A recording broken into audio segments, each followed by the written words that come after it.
Snow changes the world in a way nothing else does. It doesn't just cover things. It erases them. Footsteps vanish. Sound dies early. Distance becomes impossible to judge. People think snow makes the world peaceful. But out there, deep into the night, snow doesn't bring calm. It brings silence. This is a true story.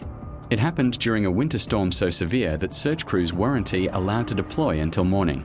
By then, the forest had already decided what it was going to keep. This is the story of a night that should not have been survivable. I was supposed to be home before dark. That was the plan. The road I took wasn't dangerous.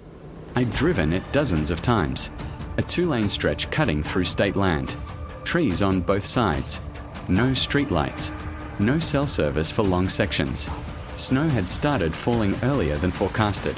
Light at first. Almost pretty. Then it thickened. Visibility dropped to maybe 30 feet. The world beyond my headlights ceased to exist. Just white. And black. And the narrow illusion of control in between. That's when I saw the brake lights ahead of me. They weren't moving. A truck was pulled halfway onto the shoulder. Hazard lights flashing weakly through the snow. I slowed. Rolled my window down just enough to hear. Nothing. No engine trouble. No voices. No movement. I shouldn't have stopped. But I did. The cold hit instantly. Not sharp. Not dramatic. Just consuming. Like the air itself was pulling heat out of me. The truck door was open. Snow had already started collecting on the seat. No footprints leading away. I remember thinking something very calm and very stupid.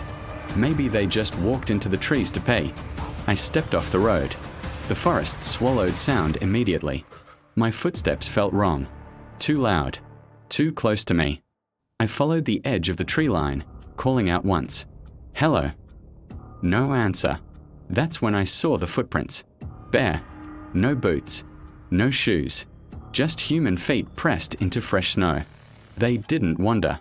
They didn't stumble. They went straight into the trees. Snow absorbed sound. But this wasn't normal. No wind through branches. No animals. No distant road noise. Just my breathing. And something else.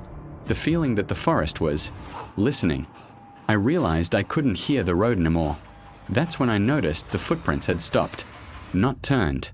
Not circled. Just ended. I stood there too long. Snow began to gather on my shoulders. My eyelashes started to stick together. Then I saw movement. Not fast.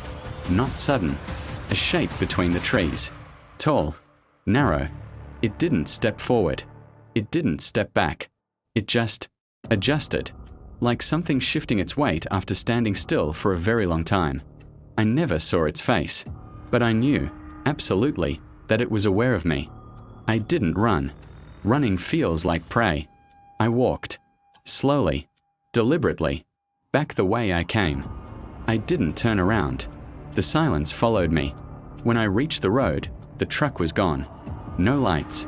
No tracks. No sign it had ever been there. They found the truck the next day. 15 miles away. Abandoned. The driver was never located. No body. No clothes. No explanation. Officials ruled it exposure. They didn't ask about the footprints. They didn't ask about the silence. Snow doesn't scream. It doesn't chase. It doesn't leave marks that last. It just waits. If you ever find yourself driving through a winter storm, and you see something stopped ahead of you, keep driving, because whatever walks barefoot into the snow doesn't always walk alone.